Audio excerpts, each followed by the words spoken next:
اپنی بے نوری پہ روتی ہے، بڑی مشکل سے ہوتا ہے چمن میں دیدہ ور پیدا۔ جناب صدر، معزز پرنسپل صاحب، اساتذہ کرام اور میرے ہم قدم ساتھیوں، السلام علیکم۔ وعلیکم السلام۔ جناب صدر، آج میری تقریر کا موضوع نظریہ پاکستان اور اسلامی نظام تعلیم ہے۔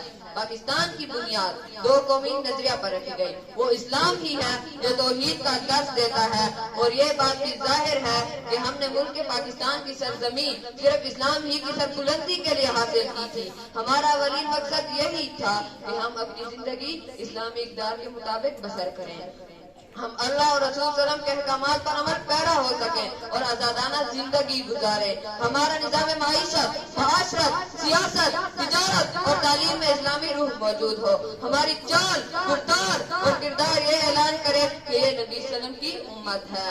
اللہ نے انسان کو اشرف المخلوقات بنایا اور اسے یہ شرف علم کی بنیاد پر عطا کیا۔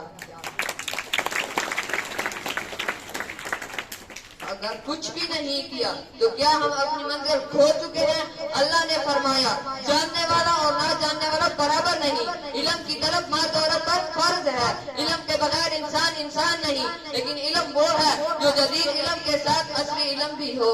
اس کے لیے نظام تعلیم کو اس طرح مرتب کرے کہ ہمارے ملک میں جنم لینے والا ہر بچہ عصری اور دینی تعلیمی سہولت سے بہرہ ہو سکے، کیونکہ مادی تعلیم کے ساتھ روحانی تعلیم بھی ضروری ہے۔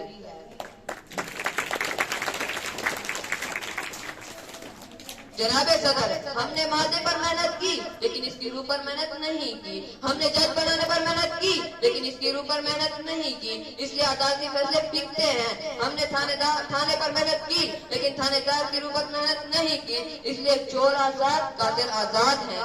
میں مانتا ہوں مادی تعلیم کی وجہ سے انسان نے ایسا جہاز بنایا جو 500 سواریں ہوا کے دور پر لے جاتے ہیں، لیکن یہ نہیں دیکھتے کہ الہی علوم والوں کے پاس ایسا تخت تھا جس پر 10,000 بندے سوار کر کے بغیر رنگلے کے اڑتا اترتا۔ مادی تعلیم کی وجہ سے انسان چاند پر قدم رکھ چکا ہے، لیکن یہ نہیں دیکھتے کہ علوم الہی نے ایک اشارے سے چاند کو 2 ٹکڑے کیا اور اس سے آگے عرش پر قدم رکھا۔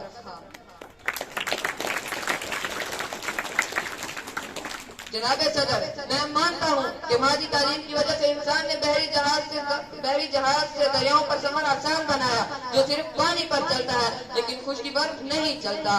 دوسری طرف روحانی علوم والوں نے سمندروں پر گھوڑے دوڑائے جس کو نہ تیل کی ضرورت تھی اور نہ انجن کی۔